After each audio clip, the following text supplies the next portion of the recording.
I've probably been on the carnivore diet for a couple of years now, and I'll admit, when I started, I didn't read the latest carnivore book or download some elaborate plan. I was a busy doctor. I just started doing it.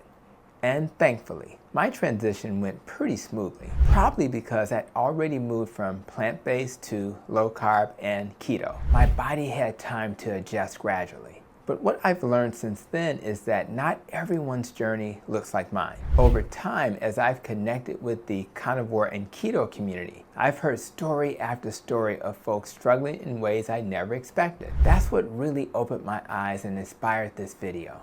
Because the truth is, I didn't learn these lessons from just personal experience. I learned them from you. So first of all, thank you. Thank you for your honesty, your stories, and your willingness to share, even the hard parts. Please keep commenting because that's how I grow. That's how we all grow. As a doctor, my job is to solve problems, but I can't solve what I can't see. So every story you share is another clue to the puzzle. Now, before we jump into the top 10 mistakes most people don't talk about, let me just say this. You've probably already heard the common carnivore tips before. You already know that not eating enough fat can leave you tired, constipated, and craving. You've likely been told to keep your electrolytes up, especially sodium and magnesium. And if you've done any Googling at all, you know that cutting carbs too fast without upping salt and fluids can make you feel like you've been hit by a truck. We're not going to discuss those in this video. Instead, we're diving into the less obvious mistakes, the ones that sneak up on you, slow your progress, and make you question whether this way of eating is really working for you.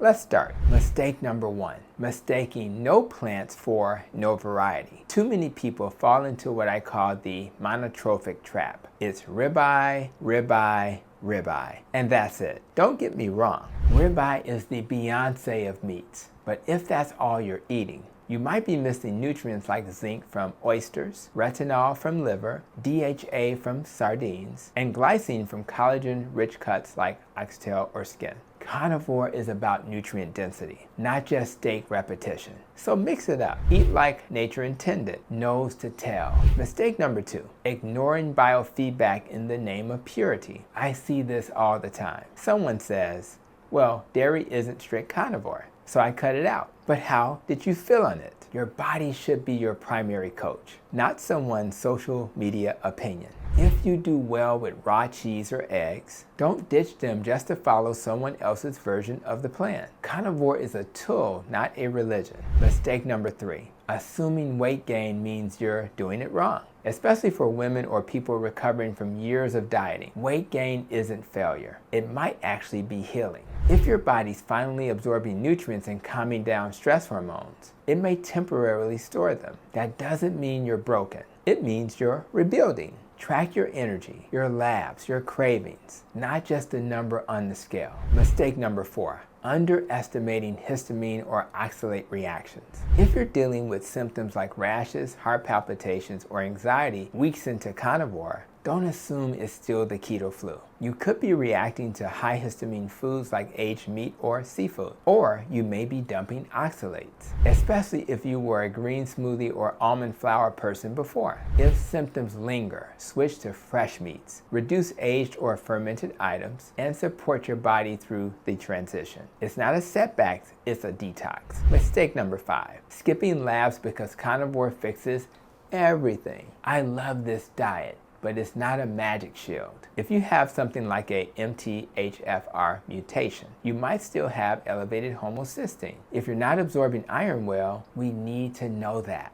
If your thyroid's struggling, it might not show up in how you feel right away. Get labs, stay informed, don't fly blind. Mistake number 6, forgetting about gut adaptation. Going carnivore rapidly changes your gut microbiome, and that can feel weird at first. Constipation, bloating, even diarrhea. It happens. That's not failure. That's your gut bugs waving white flags. Help them out. Eat fatty meats, stay hydrated, add bone broth or magnesium if needed. Your gut is learning a new language. Give it time to become fluent. Mistake number 7, Thinking more restriction equals faster results. I get it. Fasting is powerful, but pairing it with carnivore right out the gate can overload your stress system, especially for women or those with adrenal fatigue. The combo can tank cortisol, suppress thyroid, and backfire hard. Eat enough, heal first, fast later. Mistake number 8, not adjusting for your life stage or hormones. A 60-year-old postmenopausal woman should not be following the same carnivore plan as a 25-year-old gym rat. Your hormones, metabolism, and nutrient needs are different. Carnivore is flexible, but it's not a one-size-fits-all. Honor your chapter. Mistake number 9, ignoring the emotional side of food. Going carnivore isn't just a dietary change. It's an emotional excavation. You're removing your comfort foods, your stress snacks, your Friday night rituals. So don't be surprised if old emotions resurface. Journal, pray, go to therapy if you need to. It's not just your gut healing, it's your relationship with food. And lastly, mistake number 10, expecting fast results. This is not a quick fix detox. It's a metabolic remodel. If you've been sick for 20 years, healing won't happen in 20 days. Give your body time. Trust the process. And if things get rocky, don't quit. Pivot. If you've made any of these mistakes, don't worry. So have I. And honestly, most people do. That's not the point. The point is, now you know. Now you can adjust. And if you're just starting this journey, you're already ahead, because now you know what to look out for. And if this video helped you, I'd love for you to tap that like button. Subscribe if you haven't already, and share your own carnivore story in the comments below. What was the biggest mistake? And what did you learn from it? Let's keep learning from each other. That's how we grow, not just as carnivores, but as humans. And if you want help avoiding pitfalls, optimizing your labs, or personalizing your plan, check out the playlist and description below. I've got tons of resources waiting for you. Thanks again for watching, and until next time, keep healing, keep learning, and as always, keep protecting your nest.